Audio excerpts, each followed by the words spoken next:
So one of the messages that I give to everybody, but particularly young women, is, find what your passion is.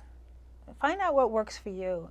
Take risks. I think, and this is a generalization, but I think sometimes women are more risk adverse than they should be. And, it's okay if everybody doesn't like you. You want them to respect you, but it's all right if not every single human being is your best friend. That's just fine.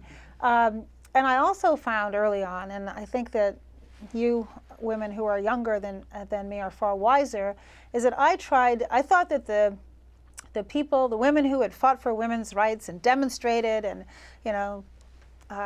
really, really were champions before me, did so in order for me to have the ability to compete with men and do all the things that women traditionally did. And so I would go to work and I'd come home and I'd cook these wonderful meals and I would think I should take care of my daughter, and I was trying to be superwoman. And you know what? We're not superwomen. You're just human. And don't set that standard for yourself so high that you are going to disappoint yourself time and time again. And I might have 1,000 balls up in the air and I'm like going around trying to make sure nothing fell, and the balls start to fall. You're going to drop some if you got 1,000 up there, and it's okay to ask for help.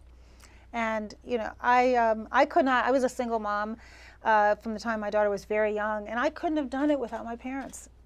And so I asked them for their help, and fortunately they were able to give it to me. But build a circle of support around yourself so that you don't feel like you're drowning. And oftentimes, particularly women, just feel like they're drowning.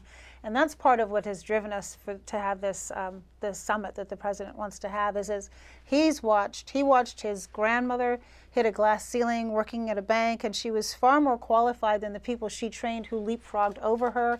He saw what it was like when the First Lady was trying to balance having 2 young children and having a big job at the medical center. And he's got these 2 young girls, and he wants them to be able to compete on an even playing field. And so he's really motivated by that. But you also have to just accept the fact that it's going to be really hard, and you're going to make mistakes, you're going to fail, laugh at yourself, get yourself back up. I often tell stories about, this is one story about my local hometown newspaper that wrote an unflattering story about a group of women who had worked in the administration, all of us, and it was in the Sunday paper. And this particular newspaper does tabloid type Sunday paper with big pictures, and they had pictures of all of us, and it was just really, each story was worse than the one before. My best friend picked up the paper, called me, and I thought she was calling to commiserate. She said, "I saw the paper, great picture."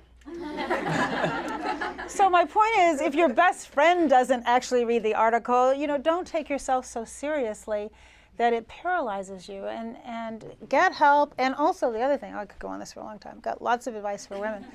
Things that I didn't do is that my theory is you can have it all, not at the same time. And that life is not a sprint, there's an arc to your career. And that if you make certain decisions early in your career, don't consider those sacrifices, embrace them and say, okay, maybe I'm going to stay home for a couple of years and be with my child and have that amazing experience. Don't be resentful of your friends who are working these high-powered jobs and making a lot of money or doing what their passion is. You're with your child. Or if you decide, my job's going to require me to travel all over the world, and so I'm not going to have children. Well, that's not a sacrifice. You got a really cool job traveling all over the world. And so I think that in the attempt to have it all, we end up thinking we're making sacrifices. It's your life. So, embrace it. Embrace all of it, and know that you may not have it all on day one. The first job you take is not the last job you're going to have. And over the arc of your career, things balance out.